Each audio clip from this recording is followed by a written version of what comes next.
What's up YouTube? So today I want to talk about some of my favorite new features in Cubase 11. So Steinberg did actually send me the update to Cubase 11 for the purpose of this video, but I have been following along with my own updates for almost a decade up until now. It's not like their product kind of influenced my decision. I've always been with Cubase and I probably always will be, but I just think it's cool that I get to show you guys some of my favorite features that are in the latest update. Also, just so that you guys are aware, I'm not sure exactly what features come in what version. I know there's an artist and an elements and a pro version, but for a full kind of like version rundown, I'm going to post a link in the description just to double check, which one of these features comes with which version, for those of you who might be on artist version and wanting to update to pro, etc, etc. So yeah, without further ado, let's dive into the video and have a look at some of these cool new features.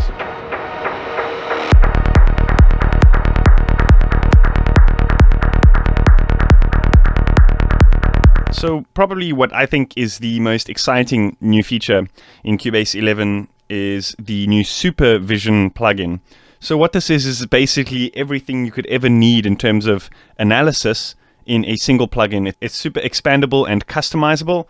And yeah, it's basically everything that you need in analysis. And for those who've been following my channel, you know that I'm quite a big user of analysis plugins because, the ear is a very adaptive thing. If you're listening to very bass heavy music, your sensitivity to the lower end of the frequency spectrum is going to be changed slightly, and having various kind of analysis tools helps you kind of reset your ears by what you see with your eyes.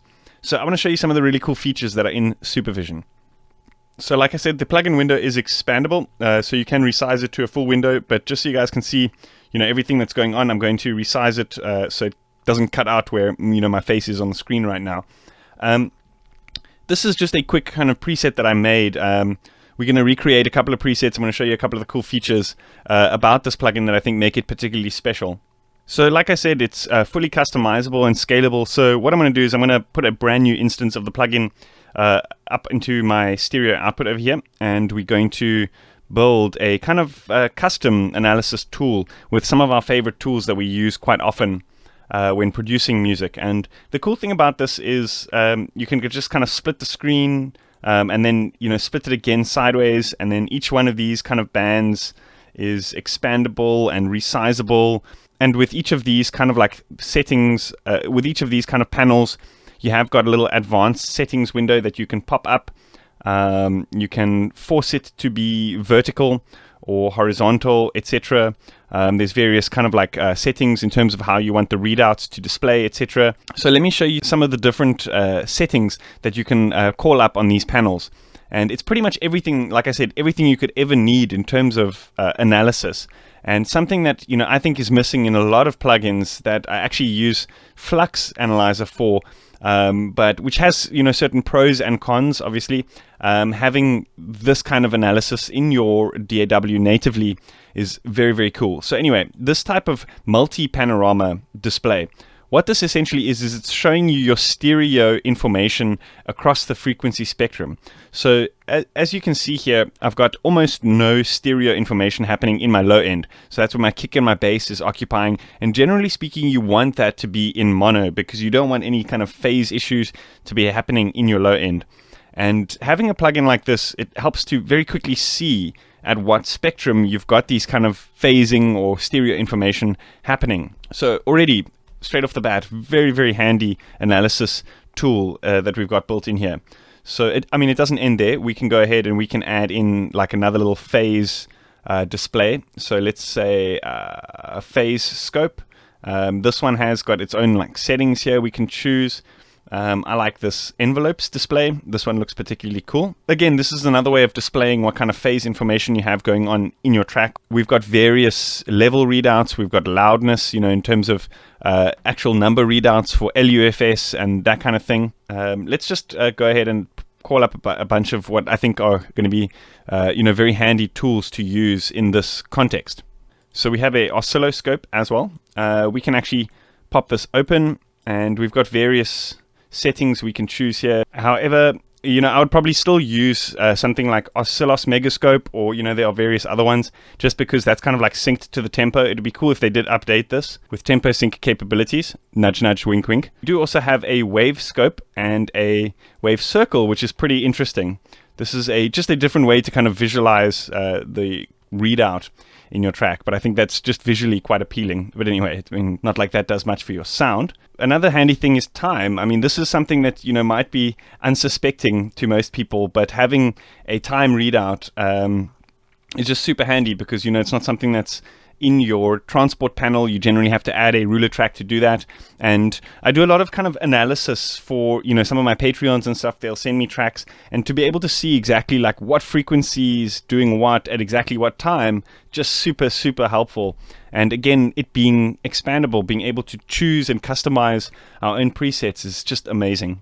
So let's add in another band over here. Let's put in a frequency spectrum readout. So there's various different ones we can choose from.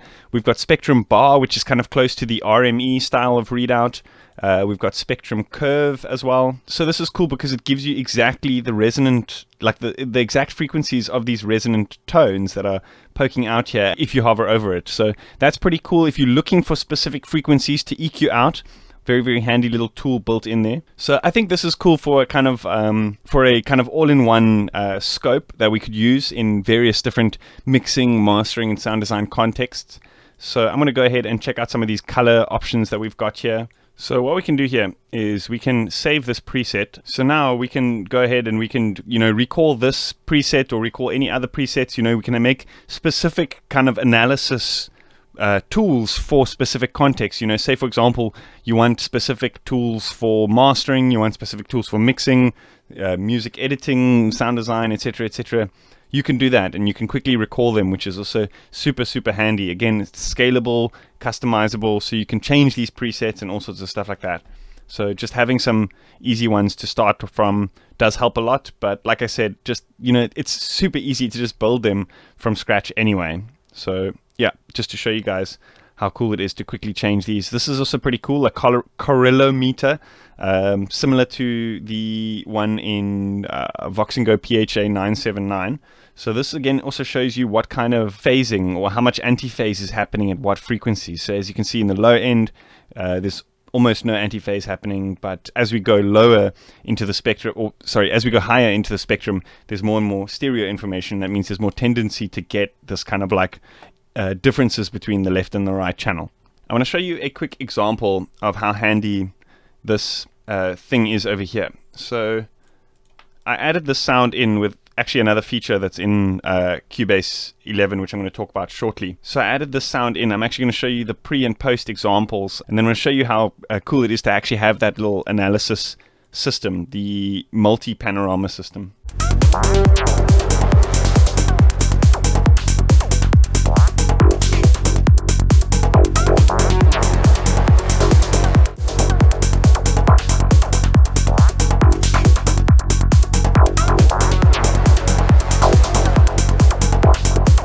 My ears are kind of adapting to that sound, and as I put it in, it's kind of sounding nice, and I'm thinking, I don't need to edit it too much because it kind of fits into the context. But as soon as I have a look at that scope, I quickly see that there's a lot of low-end information happening in that sound, and because there's delays and reverbs or whatever effects that are on that sound, there's these differences in the left and the right channel. So that sound that I've just added in now is creating a bit of phasing issues in the low end. So it's a quick reminder that I need to add a high pass to this channel if I do want a cleaner low end. And if we do so and we jump back to this channel, we'll see that there's going to be a lot less of that movement happening here.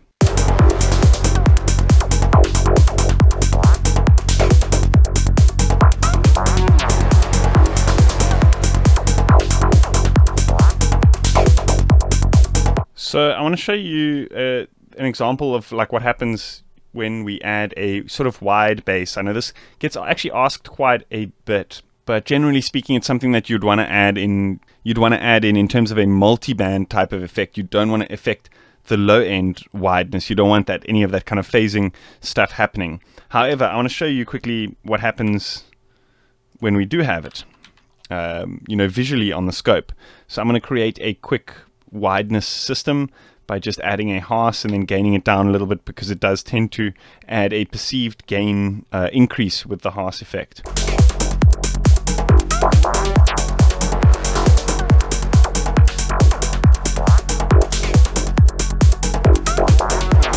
So you see there's a lot of that happening. However, let's see what happens when we put this inside a multipass. So let's pop a multipass in. I've explained this in a previous example where if you just set this to about 550 and up, and then bypass or just don't do anything to the first lane, you almost kind of don't have that phasing effect that you get from multiband processing. So here, let's add the widening effect in the upper frequencies.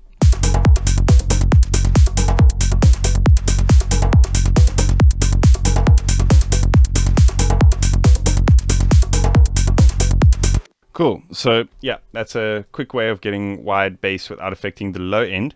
So yeah, and also being able to see what's actually happening with the stereo difference in each frequency band. Very, very helpful plugin. Another great new addition in Cubase 11 is the Imager plugin that they've created. So essentially what this is a multiband stereo processor. So this allows you to either widen or flatten specific frequency bands in your spectrum.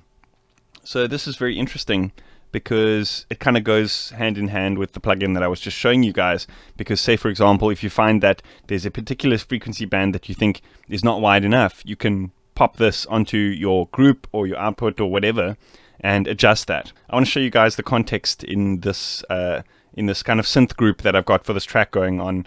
Maybe we'll add it to the percussion group as well, but I'm kind of saving that for another plugin that they've added as well. So anyway, this is what it sounds like.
Cool, so that is Imager. Like I said, it's great on group channels, individual channels, in mastering contexts, if you need to zone in on a specific frequency band and adjust the width of that. Another very interesting new addition in Cubase 11 is the Squasher plugin. For those who don't know OTT by Exfer, it's basically a native Cubase OTT, or their take on a very similar multi-band upward/downward compression system. So I want to show you guys what it is, how it works, and where it kind of shines. So generally speaking, I like to use this in percussion contexts. I find it's very good at either evening out peaks or bringing out a kind of lower groove that might not be audible with a loop or something like that that might be recorded from a particular instrument. So it's a very nice way of kind of creating a more solid groove out of a recorded drum loop or something like that. But it's also a nice way of gelling a bunch of drum or percussion channels together on the group. So I've got a group of djembe drum samples, and I've loaded it onto the group. So I want to show you what it sounds like pre and post, and then I'm going to jump into a bunch of the settings in the plugin.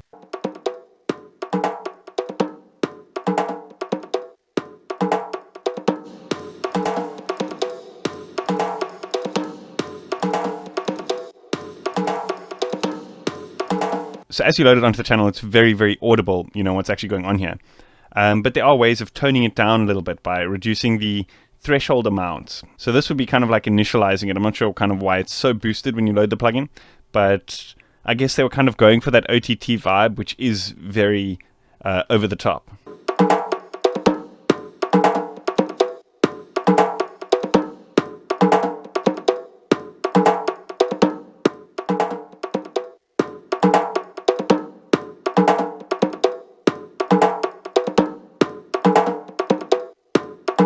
Okay, so I've kind of initialized it, and I want to show you guys how I like to use this kind of plugin. So as you noticed, what it was doing when you first loaded the plugin, it was kind of bringing up this reverb that was almost inaudible without the plugin. That's part of the upward compression. It's bringing out some of the lower sounds that you're not hearing, but it also creates this interesting groove when one of those audible sounds kind of hits in. The kind of release of that reverb kind of ducks out, if that makes sense. So notice as I, actually it's probably going to be most audible to just, widen this out and then solo one of these bands. So we're just listening to what's happening on one of the bands, and notice what happens as we kind of increase some of the upward compression amount.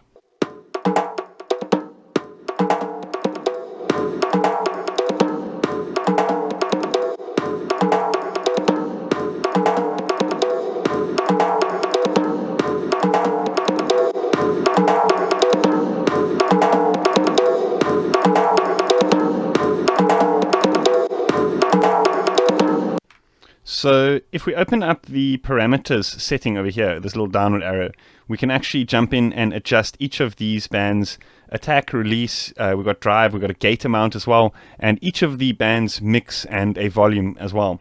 So what I want to do is I want to jump in here and adjust this release time over here to kind of find this pumping groove that's happening, to kind of even out that the noise in the background with that hit of the drum.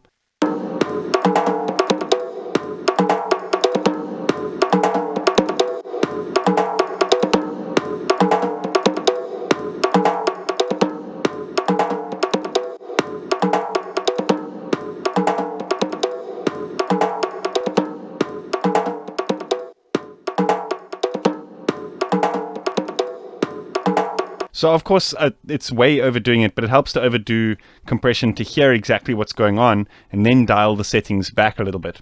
So what I want to do is now let's zero into a particular frequency band where I think this kind of these settings sound the best.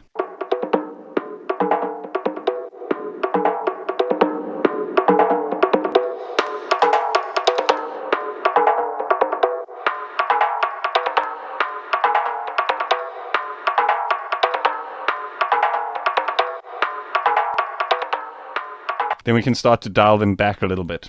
So by turning this threshold down a little bit and turning the ratio down a little bit as well.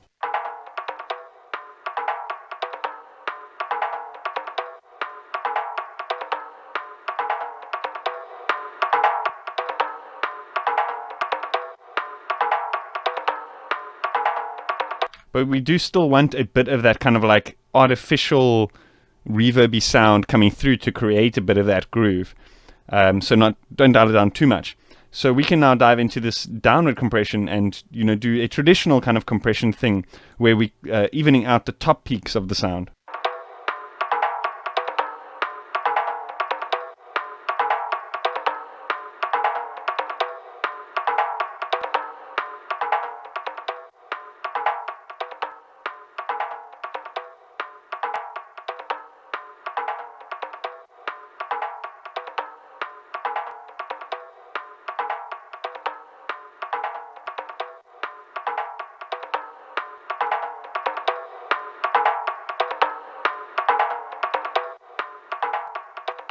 So you can use this on all the bands, or you can use it on just a particular frequency band. Let's see if these other bands kind of need it, or, you know, let's just play around a little bit with some of these settings.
That's awesome. I like that a lot. Very, very audible, but like I said, you know, with OTT, that style of upward downward compression, it's generally meant to be very audible.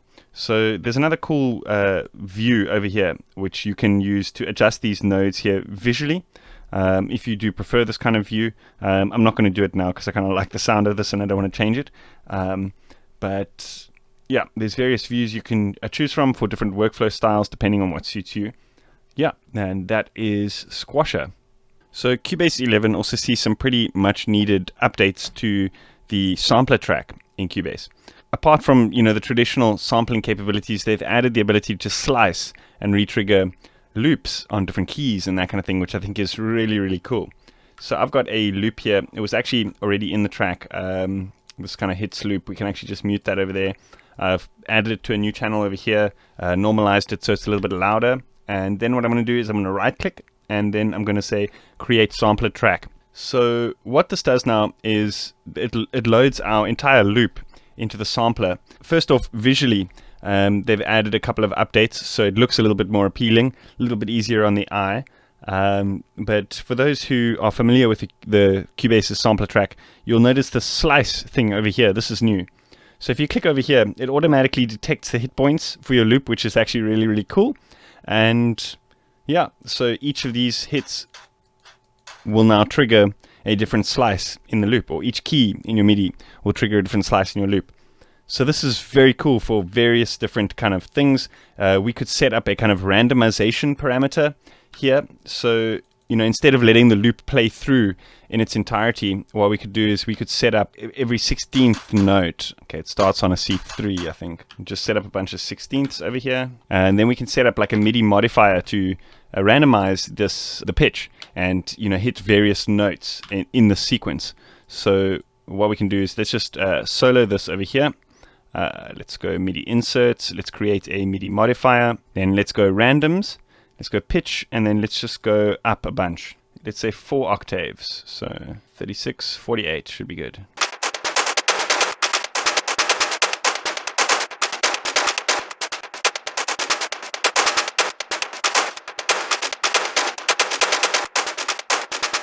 Very cool system for creating, you know, random drum loops and fills and that kind of thing. So, you know, we don't have to go with the 1/16, we could go with the 1/8, so we could just drag this MIDI clip double the length.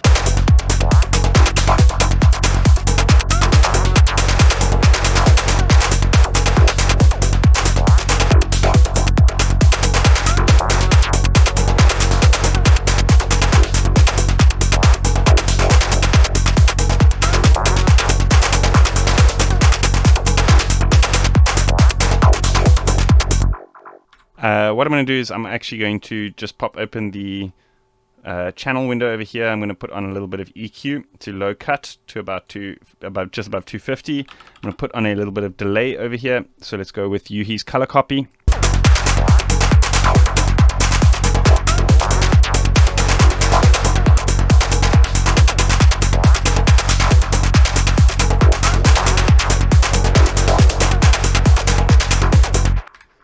Cool, that's great. I love this new sliceability. So another really, really cool feature, as you can see over here that they've added, is LFOs, which is great. So what we can do is we can hover over to the pitch section, and you'll see at the top here you've got this little mod button. So that pops up either your envelopes or your LFOs section. So the LFOs, this might be a little bit confusing because there's like a LFO knob for each section. The LFOs are actually global, so there are only 2.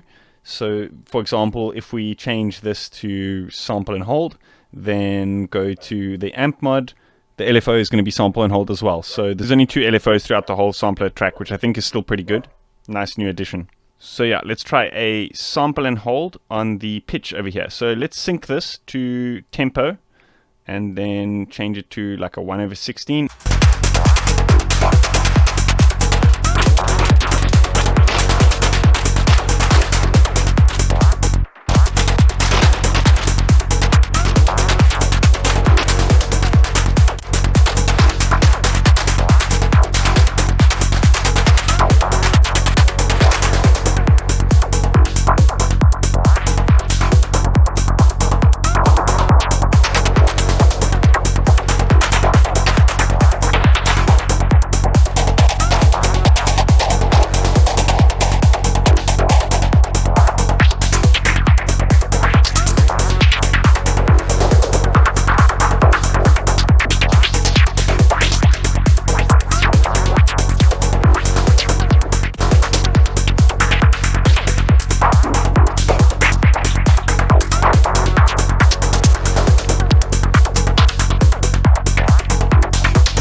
That is awesome. I'm definitely going to use that a lot just for random inspiration on drum loops and that kind of thing. And yeah, the added LFO modulation stuff is super, super cool and actually a much needed addition to the sampler track. So another big feature in Cubase 11 is the revamped frequency EQ, or it's actually frequency 2, so it's the second edition. Quite a lot of new additions here. The major things are the ability to dynamically process each band, both with a sidechain input or the band itself. And one thing that I actually have not seen in EQ before is each of the bands can have their own specific sidechain input. So you could have, for example, kicks affecting one band, snares affecting another band, bass affecting another band, etc., which is pretty crazy, pretty extreme. We're going to try to check that out and see in what sort of context we could use that. But the biggest additions, I think, are the dynamic processing per band and the ability to actually jump into each band and this kind of like advanced settings here. So yeah, that are the big things that I've seen that are the additions here in the frequency EQ. Let's use it in context and see what we can come up with. So I've got this here on the synth group. In fact, what I want to try to do is see if I can remove some of the EQs that are on these previous layers here. Get some of that low end coming through so we can process it.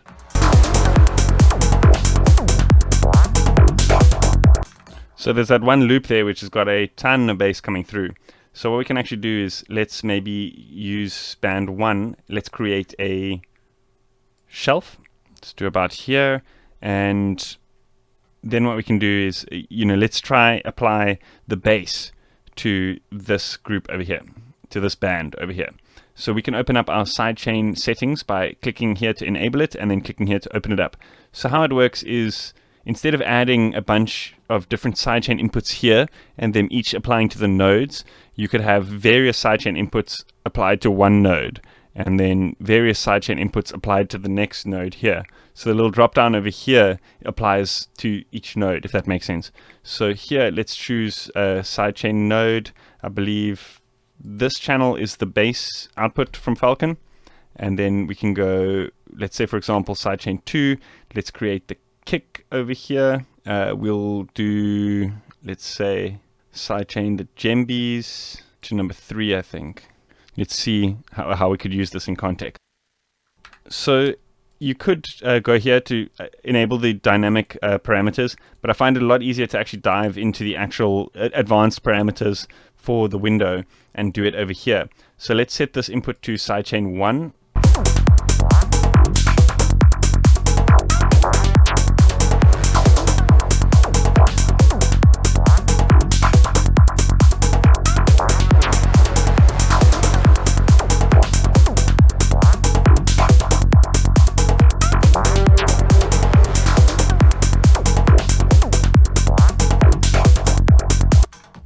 So let's create another band here. Let's say maybe number 2. Let's leave it at peaking.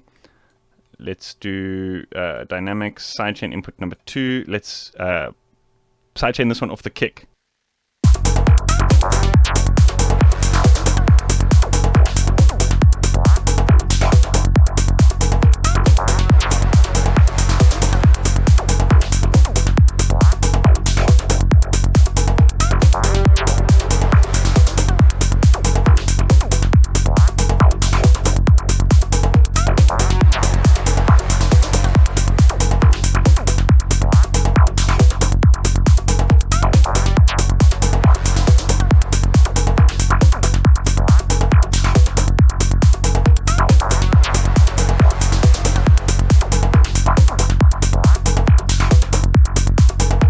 So like I said, you can also dynamically process the band off itself. So you can click on sidechain and just leave this input to internal.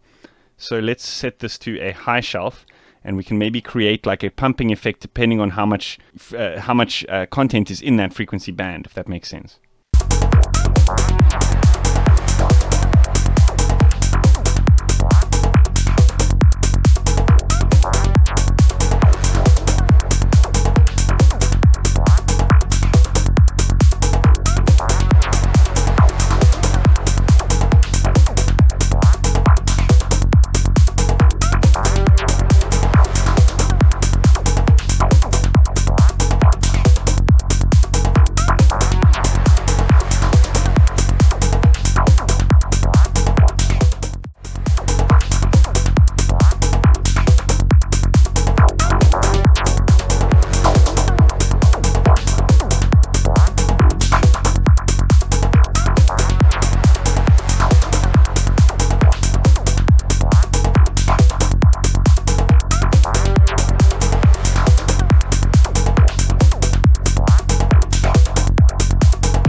That's awesome. I really like that. Very, very nice clinical sidechain capabilities in an EQ.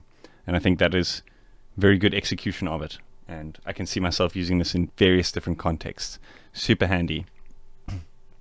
So another big feature that you probably noticed because I just used it is all the multiband processors that are native to Cubase, which have sidechain capabilities, now have the ability to actually process each band with a different sidechain input. So I think that's really, really cool, super creative. Another really, really cool feature is the scale assistant that's now built into the note editor.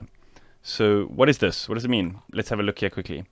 So if we open up or we add a new MIDI clip, we can jump into our MIDI editor. I'm actually just going to expand this all the way across over here, and we can jump into our MIDI editor. And if we look over here to Scale Assistant, they've added the ability to punch in a scale and either snap like your inputs from your pen tool and stuff like that to that specific scale to make things a little bit easier. You can quantize the pitches in an existing clip, or even better, you can actually go over here and say show pitches from Scale Assistant. So that's only going to show you the pitches that are relevant to the scale that you've chosen. So this track, I believe, is in F sharp minor. In fact, no, it's in F sharp Phrygian. So we can go over there and choose that, and then we can just go show pitches from Scale Assistant. And you'll see it's actually just removed every pitch that's not in scale. So this makes it a lot easier for writing melodies. Let's go pen tool and let's just randomly punch stuff in here.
Oh, that is so cool. So handy. I love that. That's probably actually my favorite feature. It's not a huge feature, but just makes, it's going to make everyday life much, much easier for those types of things. So another huge feature that they've added, and the last one that I'm going to go through for today, is the export cues. So let's go file, export, audio mixdown, and if you look at the bottom over here, export cue. What this essentially is it allows you to queue up a bunch of different export jobs. So let's say, for example, I want to export just this loop of the synth. Then we can, I'll punch in the settings. Don't worry about that. It's just I'm showing you guys quickly what's happening here. We can say add to queue. Then we can set up another one. Let's say, for example, just this loop over here. I want this one, and then I want a solo like this. Then we can say add to queue, and then let's say, for example, okay, they're the same name, but you know what I mean. We'll put them different names. Then let's say, for example, let's get a loop of the percussions group over here, and add to queue. So this is very handy for various reasons. So if you're doing like creating remix contests, or if you're doing verse tracks with people who are using other DAWs, sitting there rendering these things and waiting for them to render and then renaming it and all sorts of stuff like that, it wastes so much time. And being able to add everything to a queue, my video editing software has the ability to do this. So trust me, I know how much time it can save by doing this kind of thing with a queue, because you just line it all up, hit start queue, and then you go make a cup of coffee or something. By the time you get back, everything is done. It's all named correctly, everything like that. So it's also particularly handy for creating bass multi-sample patches. So I think this is the context in which I'm probably going to end up using this feature the most, is being able to create a bass patch, put in a bunch of different MIDIs, and then just queue up each one, rename it, boom, hit export, and then go make a cup of coffee or whatever, and it'll be done. So yeah, super, super handy new feature. And yeah, like I said, my video editing software has the same feature, and I know how much time that can save. So definite huge plus side from workflow point of view. Awesome. So that's about it from what I think are my favorite new features in Cubase 11. Let me know what you guys think in the comments. There are, of course, a bunch of other features and stuff, but I just kind of wanted to keep it a little bit more concise to what I think are going to be used the most, either in my videos and or by you guys, if you do follow my videos and stuff like that. So yeah, anyway, let me know what you guys think about Cubase 11. If you guys are Cubase 10 users and you are thinking about updating now because of some of these features, also let me know. And a big thanks to Steinberg for sending me the update from Cubase 10.5. So yeah, I hope you guys enjoyed that. If you did, hit that like button. And if you haven't yet, hit that subscribe button. See you guys next time. Cheers.